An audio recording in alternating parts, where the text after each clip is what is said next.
now my pleasure to introduce Martha Brooks to the stage as the moderator of today's program.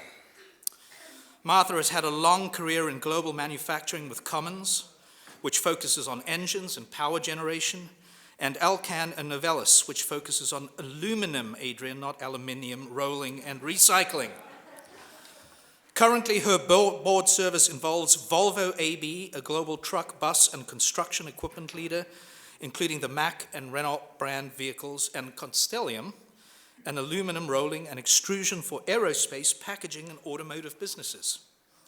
Her previous board service includes Jabil Incorporated, a global electronics manufacturer for the world's leading brands, International Paper, and Bombardier, an aerospace and rail company.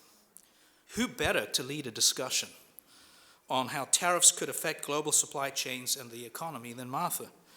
We as club members will also remember Martha's incredible service and initiative to help displaced Syrian refugees way back in 2018.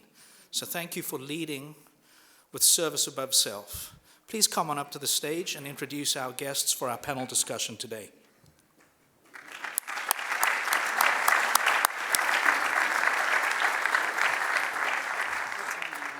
We have to separate myself and Rosalind because we clash. So, and put the green tie in the center.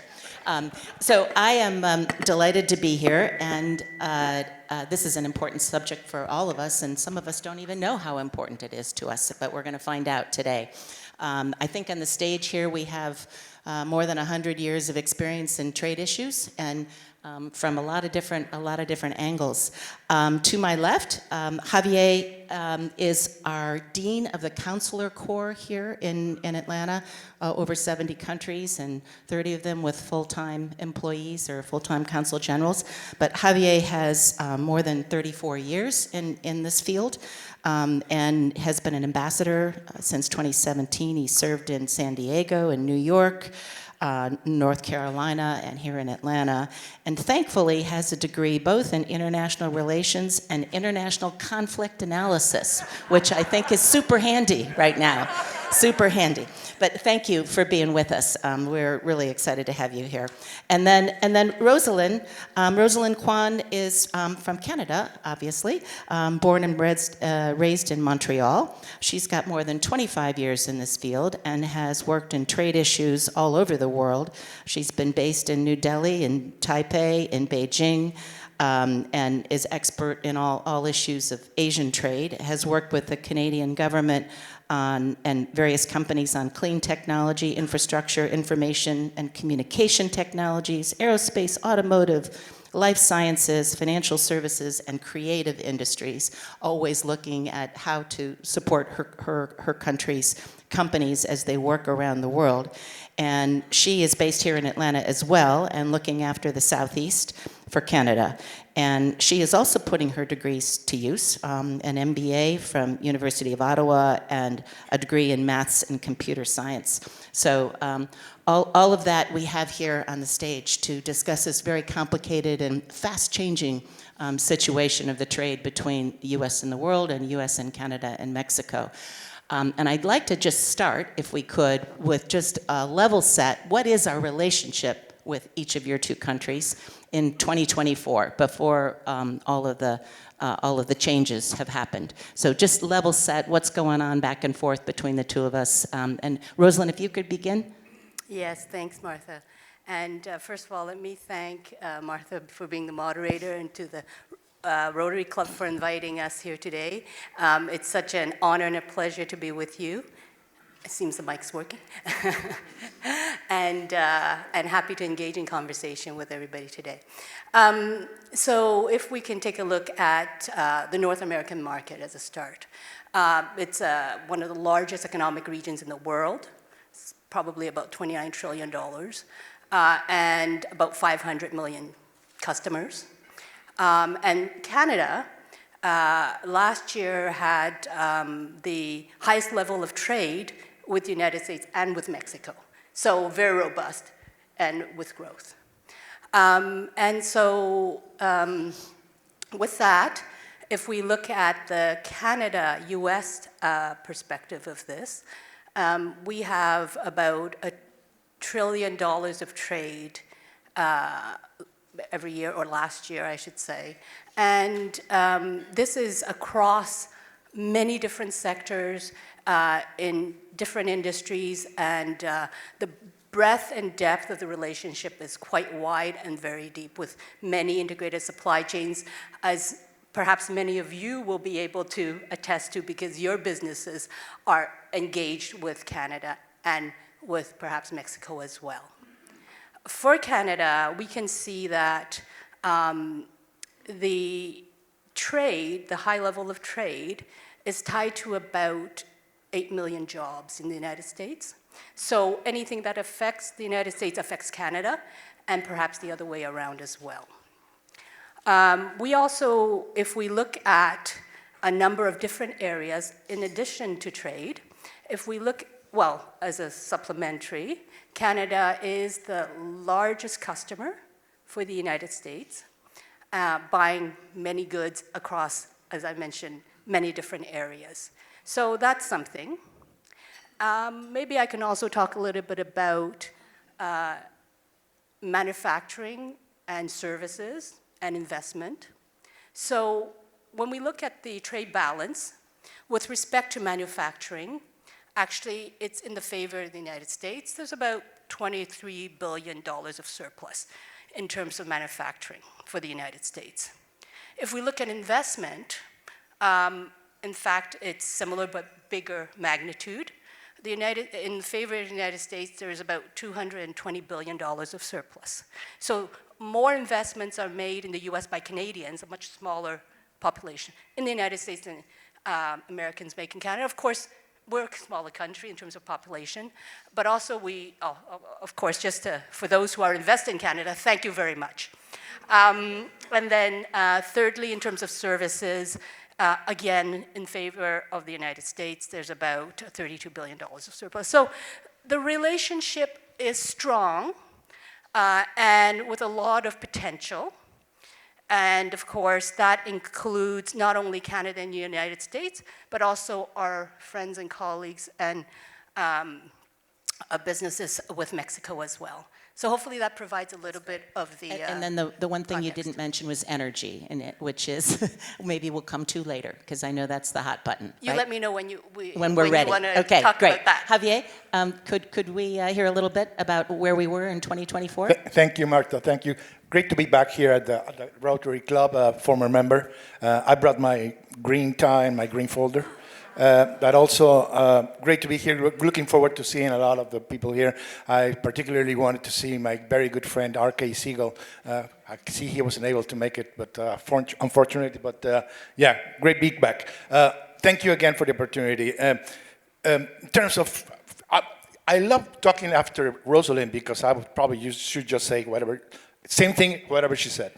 But of course, I can't do that. But I would tell you, yes, of course, we have built a very complex, very deep relationship between our three countries for the past 30 plus years. This is not something that just happened 4 years ago or 5 years ago. A lot of the comments that I would see sometimes on social media in the past few weeks when people were talking about the uncertainty related to tariffs and what was going on and what with Mexico and all that, and how would that affect us in the U.S., people in the U.S., etc. I would see sometimes a lot of comments on people saying, "Oh yeah, well, avocados are going to be more expensive." Probably yes. But that's not really what we're talking about. What we're talking about is a very deep and huge economic relationship. Mexico has been, at least for the past 2 years, the United States' #1 trade partner in the world. #1 in the world. 2024, trade relationship with the US and Mexico, over $840 billion was traded between US and Mexico. Yeah, some of those were avocados, but not really avocados. We're talking about vehicles, we're talking about auto parts, we're talking about machinery, we're talking about electronics.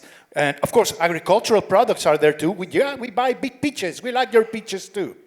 But it's really a very sophisticated supply chain that is being built. Mexico is the number four car producer in the world. And these are not Mexican cars, these are North American cars. Cars are produced in the region, and we have become, and these are cars that are part Canadian, part Mexican, part American. And these cars happen to be North American. And these cars are the most efficient in the world in terms of its manufacturing process. This is something that we have built in 35 plus years. And of course, Mexico buys a lot of American goods too, but it's mostly electronics, machinery, oil and gas. By the way, we buy a lot of oil and gas from the United States. And the size, to put it into perspective, I already mentioned $840 billion. How does that mean, in perspective? Well, trade between the U.S. within the U.S. and Mexico is larger than the U.S. trade with Germany, the U.K., Japan, and South Korea together. Okay? Just to put it into perspective what we're talking about. So that's the kind of thing. And the other thing important is that this relationship has been blossoming for over 30 years. It's bigger and bigger every year. Every year, the total trade in North America, which is way over $1 trillion, it breaks a record every single year. And the other thing to understand, of course, if you look at the trade relationship with Mexico and Canada, you will find an American deficit. Yes. But there are deficits and deficits. Not all deficits are the same. At least from every single Mexican export into the US, at least 30% is American content into our products. In the case of China, it's under 4%. So our relationship is very different that we have in North America than the one that the US has with other parts of the world. I'll stop there. Fantastic. Okay. Heavily interrelated.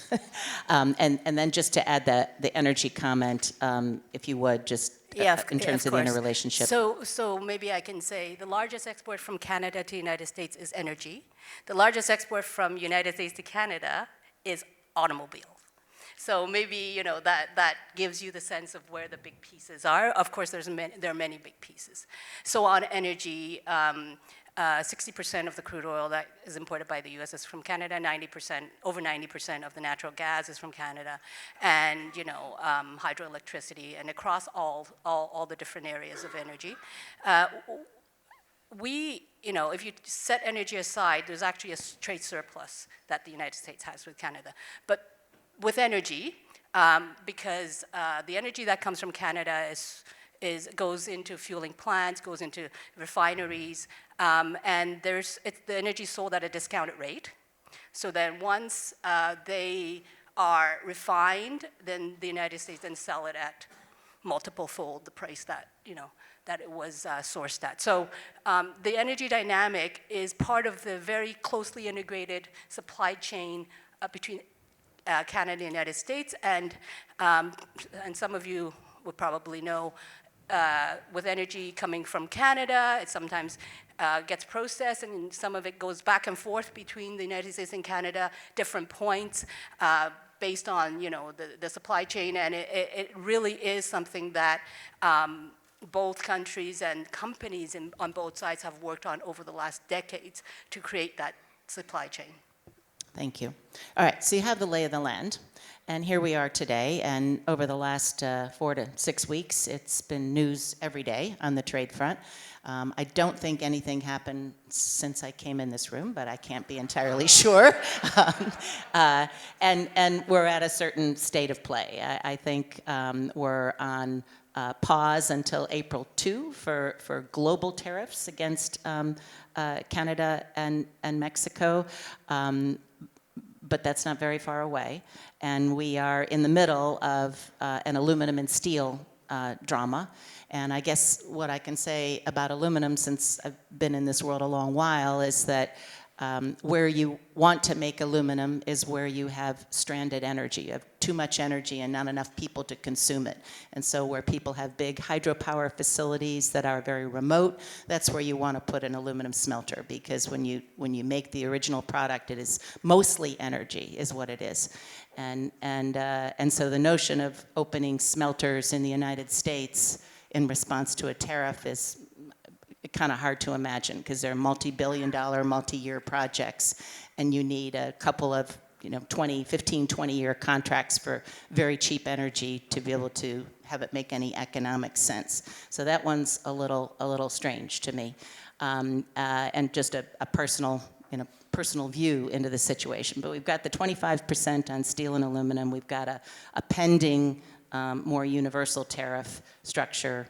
Tell me more about where we are right now. Javier, can you talk a little bit about what's at stake, what's on the table right now? Yeah, a lot is at stake, of course. I think you mentioned it very well, Martha. We've gone through a very recent period. We're going through a recent period of high stability, where we're going month to month, trying to determine what's going to happen.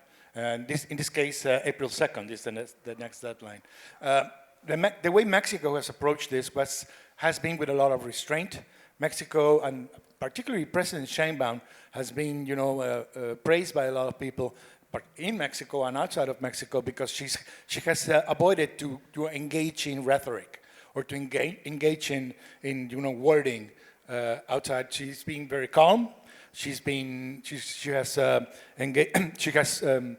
been very adamant about what we believe in. We believe in diplomacy, and we believe in collaboration, and we believe in talking with our partners, talking with our neighbors, and that's what we've been doing. And so far, we've been able to, avoid the imposition of tariffs in Mexico. In the same time, of course, we need to be very aware of where we are, how we feel that we also, Mexican government is trying to reinsure to the Mexican population, but also to industry and the economic factors in the country, that we have their back, that this is something that we believe in, that this is something that we have been doing for over 35 years, and this relationship is a relationship that we believe in, that we will be moving forward with. So it's trying to give some sense of continuity, sense of certainty to people and the economy and to industry is critical. I should say also that Mexico is one of the most open economies in the world. Mexico has free trade agreements not only with Canada and the US. We have trade agreements with over 50 countries in the world, including countries like Japan, including the European Union, including several countries in South America and in the Pacific. So Mexico is also looking to them and talking to them, because this sort of southern questioning of free trade as the way that we believed should be the way that the global economy should be governed is something that, of course, concerns us, but it concerns every single country in the world. Absolutely. And Rosalind, can you comment on where we are at this 5 minutes, and maybe explain a little bit about the energy threat that came and went, and tell us where we are. Sure, yeah, and just as a note, if there are any hard questions, ask them to Javier, because as you can tell, he's extremely knowledgeable. I'm just kidding. So for Canada, if I can take us back a little bit, if that's okay, Martha. Sure. We've been in discussion with the new administration for months, and we, prior to March 4th, we've been talking very closely and regularly about what is the concern of the United States regarding Canada, and we were told two things. One is the border. Two is fentanyl. So we had been extremely focused in doing concrete work and to demonstrate results in these areas. So what we've done, and what we are doing, is we've implemented over $1 billion plan on the border between Canada and the United States. This is a very long border. So we are extremely committed to making sure it remains, and in our view it was, but it remains safe and secure. The border plan includes equipment, personnel, technology, 24/7 eyes on the border, strike task force to combat money laundering, to combat drug flow, and we've seen over the last period less than 1% of the illegal movements from Canada and the United States. I guess out of all of the movements to the United States, less than 1% is from Canada, and more recently, that's even dropped 90%. And so we have, we believe, demonstrated results in that regard. And on fentanyl, we appointed a fentanyl czar. And the fentanyl czar has been working over the last month across the authorities in Canada, but also very closely with the authorities in the United States. And when I was in Washington a couple of weeks ago, he was again there to talk with counterparts. On fentanyl, some of you may or may not know, but Canada faces a fentanyl crisis as well. On some days, we can have as much or perhaps even more deaths in Canada than in the United States on per capita basis. And so we are highly committed to eliminating this scourge. And from December to January, most recently, the amount of fentanyl coming into the United States from Canada has dropped tremendously to 0.5 of an ounce, half an ounce. So, you know, we believe that we've done a lot of work, and we've shown our commitment, and we've shown results. So when the tariffs were imposed the first time, of course, we were disappointed. And the government of Canada put in place countermeasures of about $21 billion US currency. And then there were conversations between our leaders, and it was, I guess, held off in terms of the United States application of those tariffs. And following that, we've got the steel and aluminum, which we all know about, and Martha, you know very well about. And when those came into place, Canada implemented another set of countermeasures, about the same amount, another 21 billion. And so at this point, what we're looking at is, as you say, April 2nd, and we'll see, you know, the assessment on that day, and we have, as we've said all along, prepared a set of tariffs that may come into place should it be needed to be implemented, depending on what we hear on April 2nd. It's not, you know, where we want to be. Let me be clear. It's not where Canada wants to be, but Canadians expect the government of Canada to respond in a proportionate and targeted way, and that's what we're doing. Javier, maybe you should comment on immigration and fentanyl as well with respect to Mexico, since those were the original explanations for where the tariffs came from, as opposed to any jobs issue. Yeah, of course, when this happened, of course, we were also very surprised. I should say that in a way, it's not a total surprise, because during the first term of the Trump administration, there was also some conversations, some threats that were done in terms of using tariffs to create conversations or to pressure conversations or collaboration on other issues of the bilateral relationship that happened before, but nothing like this before, nothing like this. I would start, of course, by saying that, of course, Mexico understands the concern about these issues that are very concerning to Mexico also and to everybody in North America and the United States. We don't agree with the linkage of these issues with trade. We don't think that's the way to go, because, of course, by linking economics with other issues, we could create a lot of disruption all across the board. For example, by creating conditions that will affect, for example, jobs in Mexico or important industries in Mexico, that all the industry that's connected to exports, that has a tremendous potential of having a disruption on growth, economic growth in Mexico, economic hardship in Mexico, and that, in our experience, is directly connected to some of the issues that are concerning to the current administration, like immigration. Because, of course, the main factor that fuels immigration is economic hardship. So, for example, in terms of immigration, the profile of most people who have been coming to the United States for a long time, this is not last year, this is more than 6-7 years, in a row, they are not Mexican. They are people from Central America, they are people from South America, people from the Caribbean. Mexicans are no longer, they haven't been for quite a while, the main source of immigration into the United States.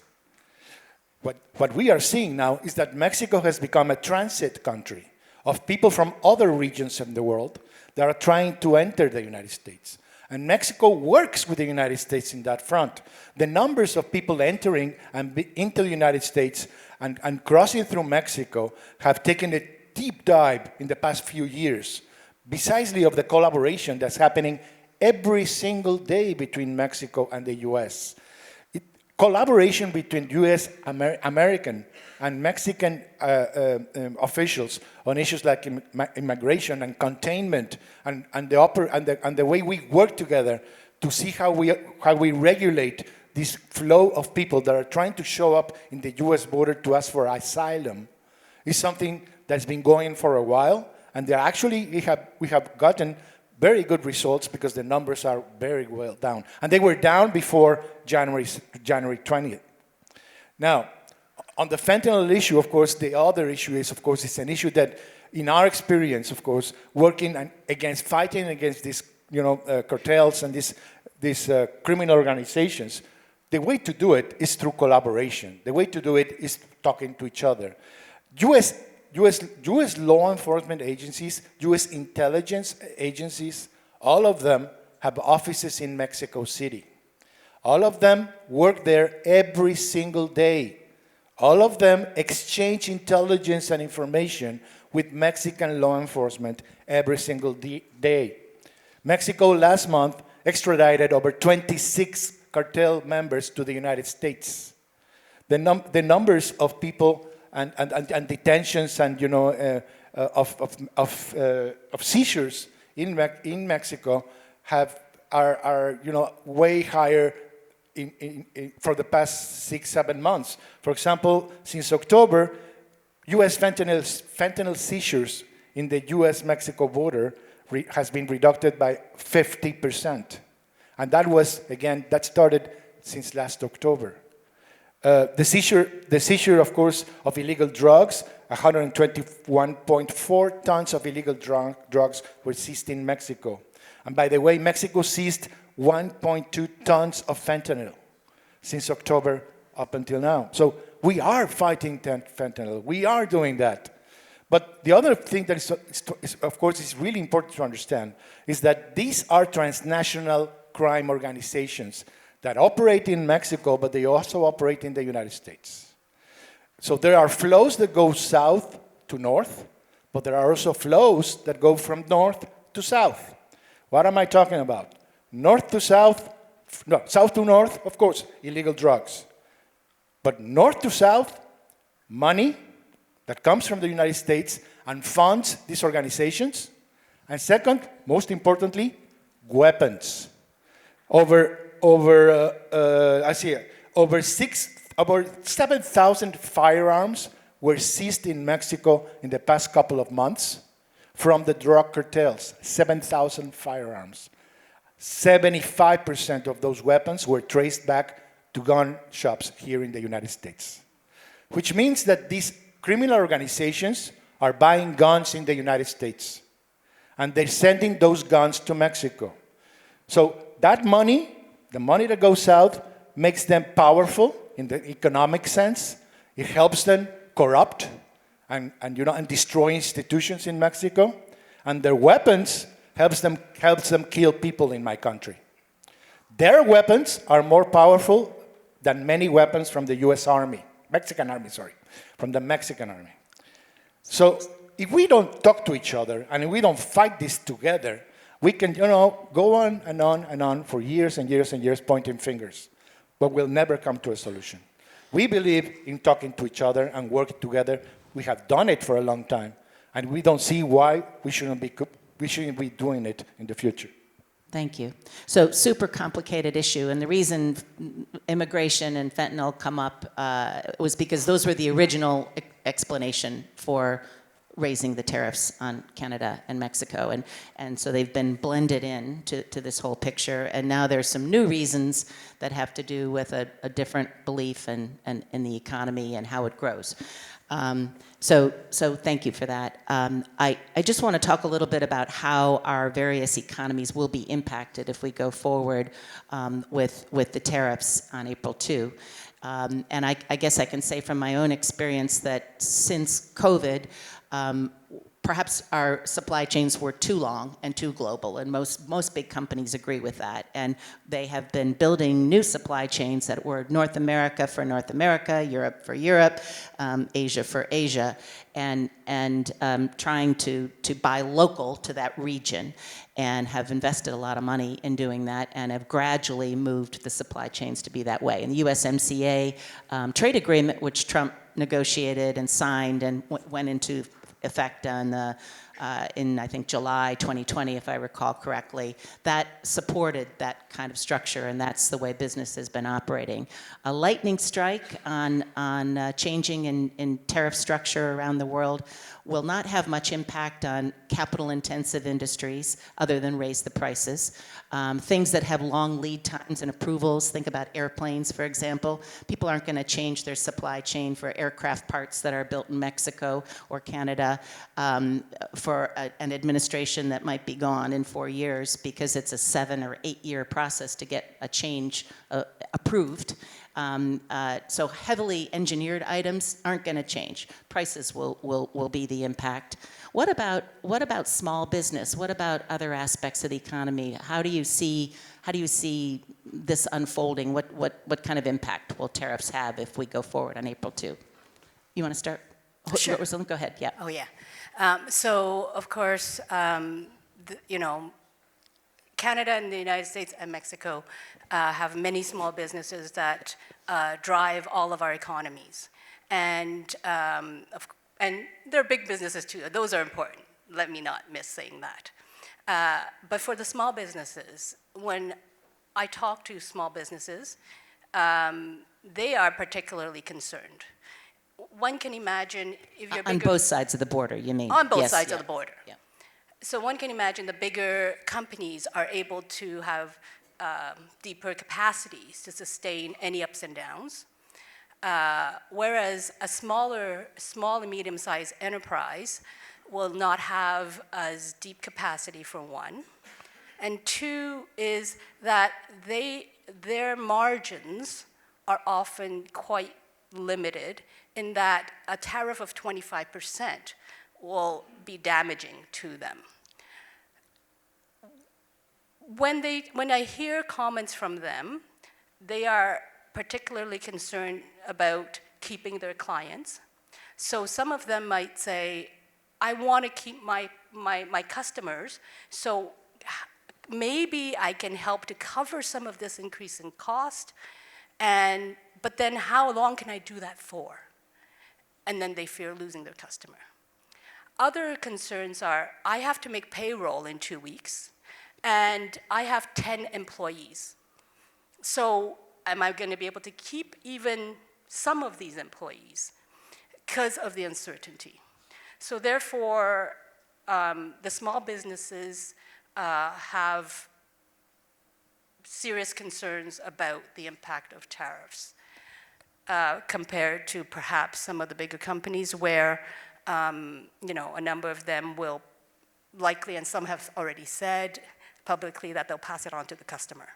So the tariffs not only affects the consumer prices out there, but it affects the workers and affects the businesses as well. And I'm happy to talk about some of the other sectoral impacts if it's helpful. Javier, you want to speak about, pick a sector or some kind of impact? No, I mean, small business in Mexico, of course, is no different. Of course, probably any business, whether it's large or small, probably the thing they hate most is uncertainty. And this is a tremendous impact on them. So again, in a sense, going this month-to-month thing that we've been doing for the past, I think, 3 months, it's untenable. There's no way we can keep doing this for longer. In certain way, it would be even better to have certainty whether we're going to have tariffs or not for the long process, because then businesses would be able to, okay, I don't like it, but I will I'll see what I can do. I'll see what I can, adjust or not adjust, etc. But this month-to-month thing is a killer. It's a killer for everybody in whether big or small business in Mexico. But yes, of course, as always, the smaller business is more vulnerable because of all the reasons that Rosalind already mentioned very, very accurately. So there is a concern. It should be pointed, of course, that at least in the case of Mexico, most of the small business is not connected to the export industry. So they're mostly connected to the domestic market. So there would be kind of a little bit of I think it would be a mistake to think that they would not be worried or that it wouldn't affect them. But because it would affect everybody in the economy indirectly through what's going on with the export economy. Because Mexico's export economy is almost 30% of the total economy.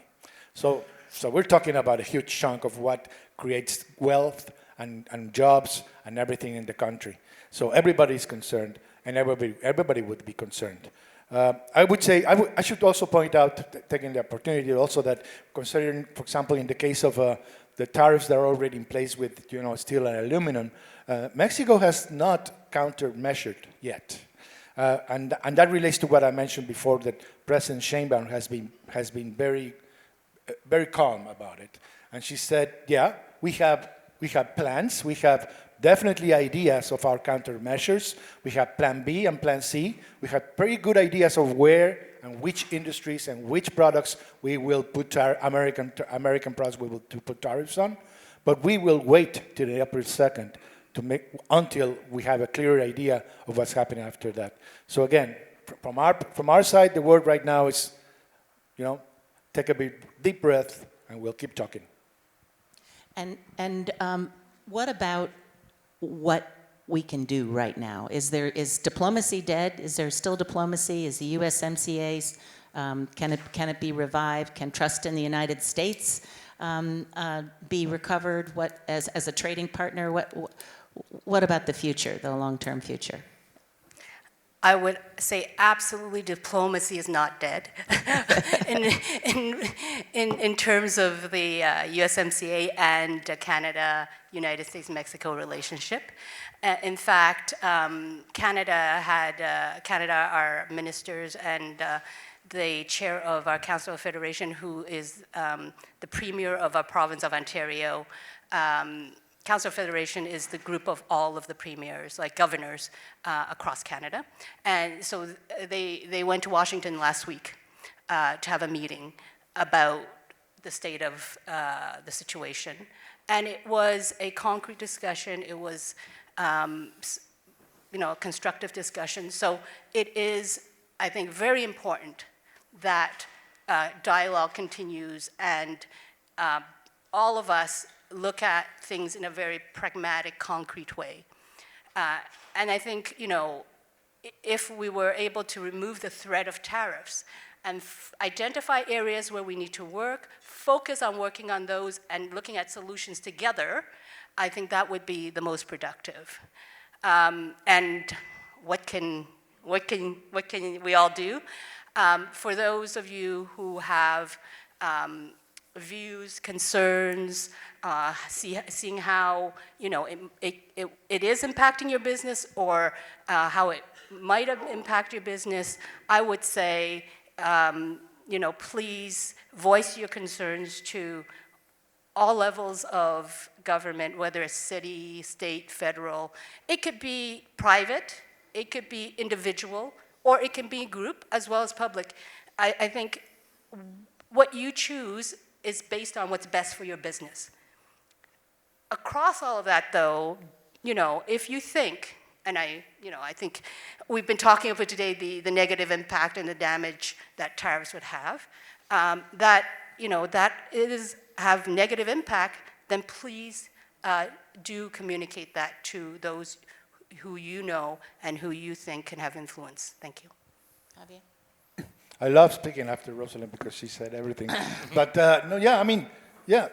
talk to people around you, to your industries, and try to help us spread the gospel in the sense that how important we are to each other.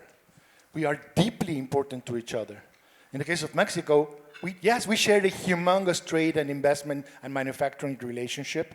Yes, I already gave you the numbers. They're tremendous. But we share more than that. We share people. We share millions of families. We share history. We share an ecosystem. We share environment. We share culture. So we are deeply, deeply important to each other, to millions of people. Over 2 million Americans live in Mexico. There's no country in the world that Americans visit more than Mexico. And of course, happens the other way around too. So the depth of our connection, of course, in this case, of course, we're here to talk about tariffs. So yeah, we can talk a lot more about the economics, but it's way more than that. In our experience, again, yeah, diplomacy definitely works because of all those reasons I just gave you, because we really are important to each other. And in our experience, yes, we've gone through, patches, low points before in our bilateral relationship, which is very complex.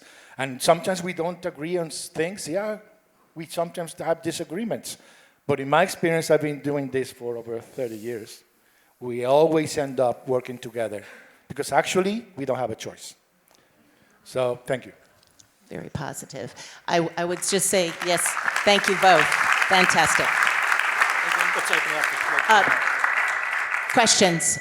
And while somebody's coming up, I would just say that, one thing, if you are concerned about it, we might think about speaking to Congress. Unfortunately, at the moment, that may not work so well because while Congress, by Constitution, has authority over our trade deals, last week something was passed inside the House that said that even though the president used emergency powers to change the trade relationships and apply these tariffs, Congress is allowed to have over a certain number of days to basically raise the issue and discuss it and decide whether they want to keep those emergency powers or not. And the House passed a ruling last week that said, quote, "Each day shall not constitute a day for the rest of this session for the purposes of terminating the emergency declaration."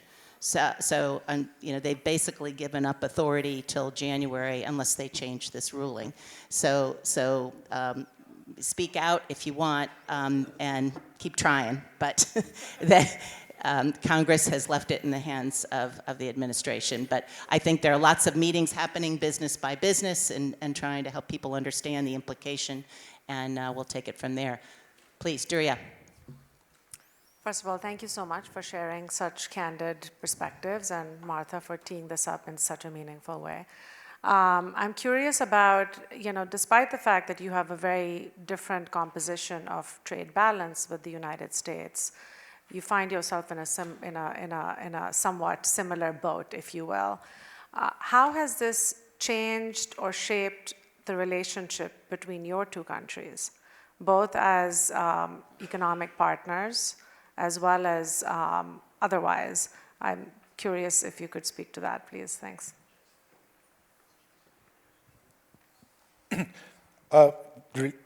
We have a very close relationship. Of course, we've had it, and of course, besides, of course, the bilateral trade relationship that each of us has with the U.S., the bilateral Canada and Mexican trade relationship has also exploded through NAFTA, now USMCA. So the level of conversation and collaboration and cooperation that exists also every single day between Canada and Mexico is it's at the higher levels ever. Again, political changes happen in Mexico and Canada, of course, but the level of our collaboration is higher ever. Probably particularly in situations like this, in which both countries are being, the point of rhetoric, we talk even more with each other because we can find in each other a lot of support. And so that would be probably my answer. But are you exploring strategies to sort of deal with this uncertainty by, stronger incentives perhaps to deepen the trade relationship and the economic ties and supply chains that your countries already have, given that the U.S. seems not a reliable partner at the moment? I would say we think USMCA is very reliable, and we believe in USMCA. deeply. So if you are asking if we're thinking about doing something separate, not that I know of, because we deeply believe, I would say from the Mexican side, we're deeply committed to the regional North American alliance. Great, thank you. I would have to agree, and thank you for asking the hard question to our Consul General of Mexico here. Thank you. Absolutely. Canada and Mexico are very close partners, top trading partners, but much more than that. Lots of flow back and forth, and when we look at the people-to-people ties, as well as all of the other relationships between our two countries, it demonstrates that there is a close partnership. And if we look at NAFTA, then USMCA, since 1994, and in support of the point that yes, we very much see USMCA as a cornerstone of the prosperity and trading relationship in the trilateral partnership, that it increased fivefold since 1993, 1994, when it was implemented. So, it speaks to, one, the advantages of predictability and stability, and two, the close relationships we all three have. Thank you. We have time for two final questions. Great, thank you. Great panel. David Leiter with KPMG. We're obviously working with our clients on assessing business and supply chain risk with all the uncertainty. I think that's been the key word of the day. With regard to USMCA, my understanding is that it extends through 2036 with a review opportunity in 2026. So I'm curious as to the Mexican and the Canadian posture for any potential renegotiations as we enter 2026. Seems like a long time away, doesn't it? Yeah, 2026 seems like a lifetime away right now. No, I would say basically, from what I understand and know, Mexico does not view the 2026 process, next year's process, as a renegotiation of the treaty. It's a review of the treaty. Because according to the treaty, we have a treaty, and the treaty is due till 36. What we agreed upon when we did USMCA is that we would have a review process to see what bolts we can tighten, and that sort of review. But it's not the sort of review that we would expect to come to the table to learn whether we're going to have a treaty or not. Do you understand what I mean? Yes, what he said. Canada also views the 2026 mechanism as it is reflected in the USMCA as a joint review. And, of course, we're always open to discussions. We're always open to dialogue. And as I mentioned earlier, this is something that we be at the table for, looking at any aspects of our trading relationship. We, would be probably focused on, as I said earlier, identifying areas where specific targeted areas where further discussion is desired by any one of the three parties. And that's how we see the joint review. Jim, one final question. We're not supposed to talk about politics, but this conversation is impacting, I guess you could say, the politics of each of your respective countries. In Canada, you've got an election coming up. How is this? We hear a little bit from the provincial governors when they make sound bites in the American news, but how is that? What authority do they actually have right now, and how that might change the upcoming election or the conversation in the upcoming election, and how's that impacting the conversations within the Mexico political environment? Go ahead, Rosalind. Yeah, so thanks for the question. In fact, thank you for mentioning, politics in Canada. And for those of you who follow, you might have heard that we have a new Prime Minister as of last Friday, and we have a new cabinet. So there are a few changes in our country. Mark Carney is the new Prime Minister, And, those of you who may have watched him, you may know him from Goldman Sachs or Brookfield Assets, and governor of the Bank of Canada or governor of Bank of England, et cetera. So he has a lot of experience in the private sector, a lot of experience with fiscal, economic issues, but also crises. And he's put together a cabinet that provides strong continuity of engagement with our partners around the world, of course, top of which is the United States and also Mexico. And that's right, we may be going into election very shortly. Now, on the question about provincial interlocutors and provincial powers. In Canada, it's a federation. And for example, some of the jurisdiction of resources are within the provincial authority. So when we talk about forestry or trees or things like that, the provinces will have a say in those areas. And some of you may have also heard the chair of our Council of Federation talking about electricity to the United States and possible measures there. So there, that is a dynamic. Having said that, we, when we talk about the USMCA, these are negotiations that are undertaken by the federal government, and it is the federal government's lead in these kinds of negotiations. So hopefully that provides a little bit of further context in the dynamics of the Canadian Federation. Thank you. Javier, what would you add? In the case of Mexico, of course, by the way, we have the first woman president in North America. And President Sheinbaum has probably a lot, not only because of that, but pretty much a lot, also because of what is the result of all this recent process and these conversations with President Trump and the extensions of the tariffs and all that. Her acceptance level are way off the roof. She's probably the most popular president in modern history in Mexico. I'm talking about over 80% approval. And even the opposition in Mexico has supported her. And believe me, the opposition does not support her often. So there's been a galvanization of popular mass support under her, under the government in Mexico, as a result of rhetoric that's coming from the north. And I will only point out, you might have seen in the news sometimes, that she also organized a huge demonstration in Mexican Central Square, which called it Zócalo, with tens of thousands of people who went there on a Sunday to support her on this issue.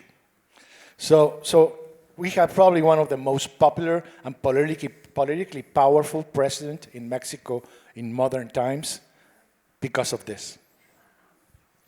Well, we've let this program run on for long because the substance was so important. Thank you for sharing your insights and your facts. Martha, thank you for leading us in this discussion. I know our panel will be available for those of you who haven't had a chance to ask a question, so come on up to the stage. Before we thank them for their time, take a quick look at some upcoming programs. A quick reminder about Rotary on the Road on April the 21st down in Trilith Studios. Build in some extra time to get there and back.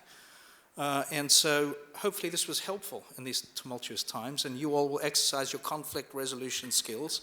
Take the Rotary four-way test to that negotiation, and good luck. So thank you very much for your time. Enjoy the rest of St. Patrick's Day. Don't let the drink be on thee.